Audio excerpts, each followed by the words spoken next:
Vsauce! Derek here. Where are your fingers? Like, seriously, I don't know. Sorry, I've been getting mosquito bites. Just keep on going. Alright, it should be a pretty easy question. You should be able to answer it.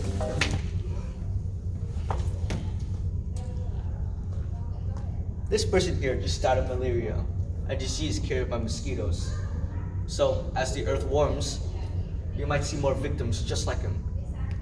So, climate change is evident, and it's warming our earth. So, changes in global temperature have increased in 2016 by 1.2 Celsius warmer ever since the pre-industrial age. So, as the earth warms, mosquitoes will be more evident in warmer climates.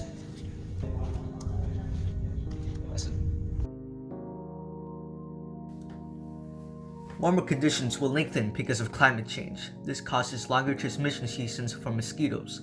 In longer transmission seasons, mosquitoes will take more blood and spread more diseases.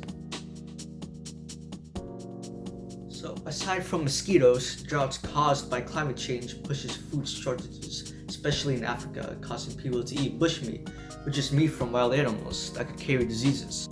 Deforestation was the catalyst of the Ebola outbreak, prevailing in Sierra Leone, Africa. 90% of forests were cleared by 2013. Lost environments caused by deforestation drove wildlife closer to humans, causing increased contact with animal diseases. More recently, in 1993 Southwest America, a drought that lasted for 6 years followed with sudden snow and rainfall, causing immense growth of vegetation and animals, which also caused an explosion of deer mice which carried the hantavirus. In 2013, as more mice came in contact with humans, the lethal hantavirus had been reported in 34 states, still predominantly in the Southwest. 637 cases have been reported and 230 have died. Dude, the discussion was about feet. What the hell are you talking about?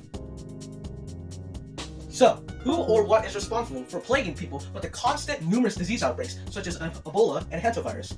Well, it's not volcanoes, nor is it solar flares. It's people. Humans are tarnishing the well-being of the environment. To explain, these activities that stem from human industry intensively emit greenhouse gases into Earth's atmosphere. Climate change is an example of human-induced warming that adversely impacts human health and welfare. These impacts can be in the form of incidences such as human diseases or even species extinction. In 2002, researchers conducted a study that concluded that yellow fever and other disease-carrying viruses were being caused by climate warming, which, as I said, humans are responsible for.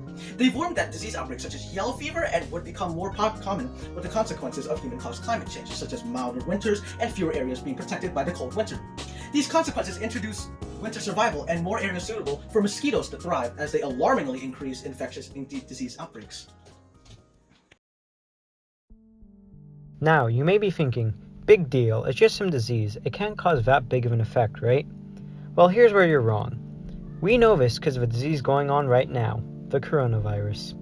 While the coronavirus, also known as COVID-19, is not caused by global warming, it is a good example of how much effect a disease can have. At the time of recording, COVID-19 has spread to over 1 million people and has caused 54,000 deaths. To add on to it, it has caused a global pandemic, one of the worst that we have ever seen. It has even caused schools to go online in fear of spread. Financially, COVID-19 has caused a drop in the market worse than the 2008 housing market crash and 1987's Black Monday. Coronavirus shows us that we are not ready for a pandemic to occur, and which would happen under our current conditions of global warming. COVID-19 is already a huge problem, but if global warming can influence the creation of new diseases like it, how do we stop it? The most effective way would be to lower our carbon output. This can be accomplished in many ways, such as a carbon tax, investment in electric cars, and researching new ways to get clean energy, such as solar power. Unlike other methods, solar power can be built anywhere in the US. It also doesn't take up much space, only needing 100 square miles to power the entire US, and that can be spread out amongst multiple residences. This would allow us to get rid of 1,763 metric tons of CO2 emissions yearly. An abundance of factors constitute the projecting of future infectious disease outbreaks that are brought on by climate change. Projecting this phenomenon requires materials that model both historical and current data, from disease records, ground and satellite-based surveillance, and good predictive models. One projection is that we'll experience a surge in malaria and flu, as malaria will climb to higher altitudes because of the rising global temperatures from climate change.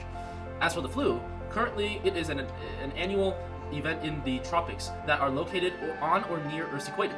However, as time goes on, the tropical air mass will envelop more areas. The losing of seasons and year-round influenza will occur simultaneously. In general, infectious diseases will also see other indirect effects from climate change, such as agriculture may cause significant changes in disease distribution and transmission. Climate change is an issue. And disease due to climate change is an issue. But not all hope is lost. Together, we can fight against climate change. Reduce your carbon footprint. Reduce, reuse, and recycle. Eat a sustainable diet. Together, we can reduce climate change and reduce diseases. And now, a word from our sponsor, Raid Shadowlands is an immersive